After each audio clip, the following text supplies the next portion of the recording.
Hey guys. So I realized that I started this channel with the intention of it being kind of a documentary style, kind of like The Office, where instead of a camera crew, I just kind of follow myself around, if that makes sense, documenting my journey back to finding Christ.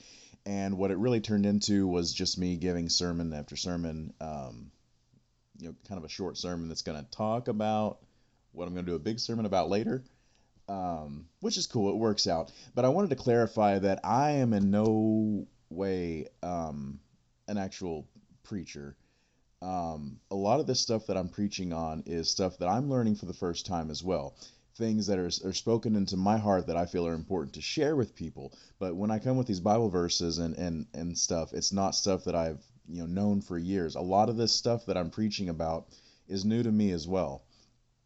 So although I am giving sermons and advice, um, it's also I'm giving it to myself too because I'm teaching and I'm learning along the way. So this video is not a sermon.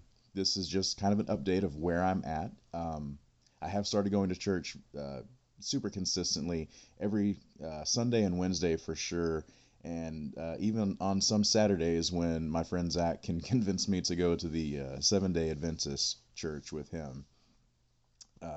Yeah, it's been really great. His wife started coming to church with me on Sunday mornings and bringing their children, which is a real blessing. I have a friend that's been a friend of mine for, we'll just say since high school. I don't want to age myself, but he hasn't been to church in like 10 years. He's been agnostic. He gave up all that, stopped believing, and he heard one of my sermons and actually reached out to me and asked if he could start coming to church with me. And I was like, yes, of course. Which is cool because he's got two kids, and they came last Wednesday. Yeah, last Wednesday was the first day that they came, and he enjoyed himself. His kids absolutely loved it, and they were before we even got to the church. They were begging if they could come back on Sunday, and he smiled and said, "Yeah, we'll start coming regularly." So I'm really, really looking forward to that. He's been a dear friend of mine for a long time, and now he's coming consistently with me. We've kind of got this little group of guys that we're just slowly kind of building up. More and more people starting to come with us, and that's what the Lord wants. This past Sunday, my stepmom came and brought her daughter and I think goddaughter, or I hadn't met the other girl that came with them, but she came and brought her kid, which was cool.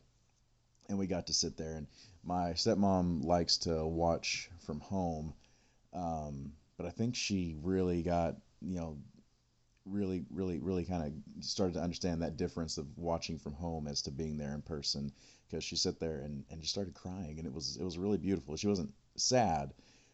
They were happy tears, and I asked her after the service if she would start coming regularly, and she said yes, and maybe even my stepdad. He works generally on Sundays, but maybe on Wednesdays being able to come to the service, or maybe the men's group as well. So yeah, that made me really happy. Uh, I got another friend that I reached out to the other day, and I was like, "Hey, I want you to come to church with me," and he was like, uh, "Okay."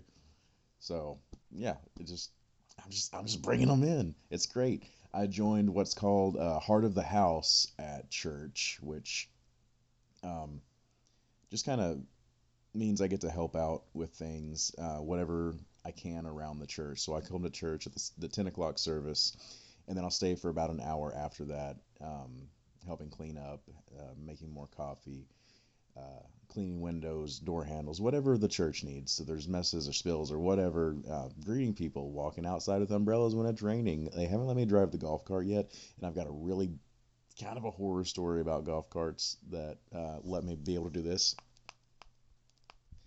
but we won't get into that right now. They probably shouldn't let me drive the golf carts though. But it's great because I kind of get to help take care of the church in between services and keep everything going in the background. And the position that I'm in, I don't have a lot of extra funds to be able to donate to the church. So I'm glad that I'm able to donate my time. So I'm still being able to give to the Lord in some way.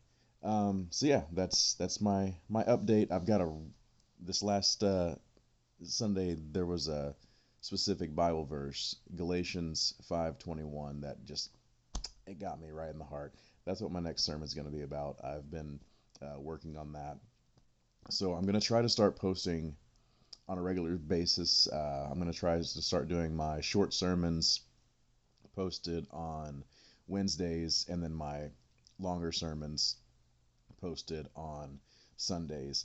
And just I'll keep those 2 days as like my sermon days, and then I'm gonna try to start doing a little more stuff like this consistently. Maybe not quite this long, but I did have a lot of updates that I wanted to go over. So yeah, I've got. Oh yeah, my mom came by like a week or two ago, made me cry, and I didn't know that she was gonna show up. She didn't call me or anything.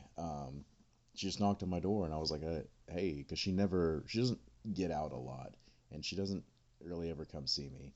And she was like, "Hey, I brought you something," and I'm not gonna cry again. But she walked in with this Bible, and at the bottom of it, Thomas Sawyer. That was my grandfather who passed away last year. We lost my grandmother, and then 13 days later, the day that we were supposed to be taking a fishing trip, me and my cousin and my grandpa, um, he had passed away over that night, 13 days after she did. And he was the godliest man that I ever knew.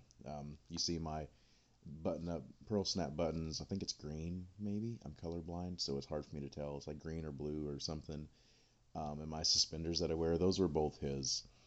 Um, it's really comfortable, and I think I look really good in it.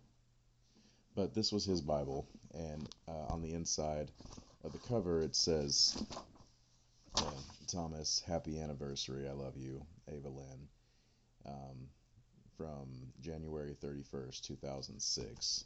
She had got this as an anniversary present. There, it says number 21, so I'm guessing that's their 21st uh, anniversary. But yeah, this was really special. I've never brought a Bible to church before, a physical Bible, um, and I did that this Sunday. I got to bring my grandpa's Bible to church with me, and I was frantically flipping through it because I don't know the order of like the books of the Bible. Like we start with Genesis, we end with Revelations. There's a lot of stuff in between. Um, so yeah, I'm working on that as well. But this is really special to me, and I reached out to my cousin Austin, who was another person that really inspired me to get into this. It was like Charlie Kirk. Um, I followed him for years. He was always an inspiration, but I never thought that I would be in a position where I was doing stuff kind of like that. Um, and then after the what happened with Charlie Kirk, my cousin posted a video all fired up, and he was not a preacher, but he sounded like a preacher. And he wants to get in on stuff like, and it's just all this stuff. And I messaged him later, and I said it really sucks that it took us this long to realize what we were supposed to be doing and where we were supposed to be.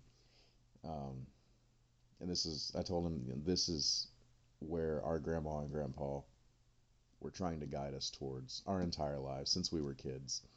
I lived with my grandparents for a long time. My cousin lived with his mom in a little house right behind their house. We grew up together. I mean, we spent more like brothers, definitely, than cousins. And he was like, "Yeah, they really are."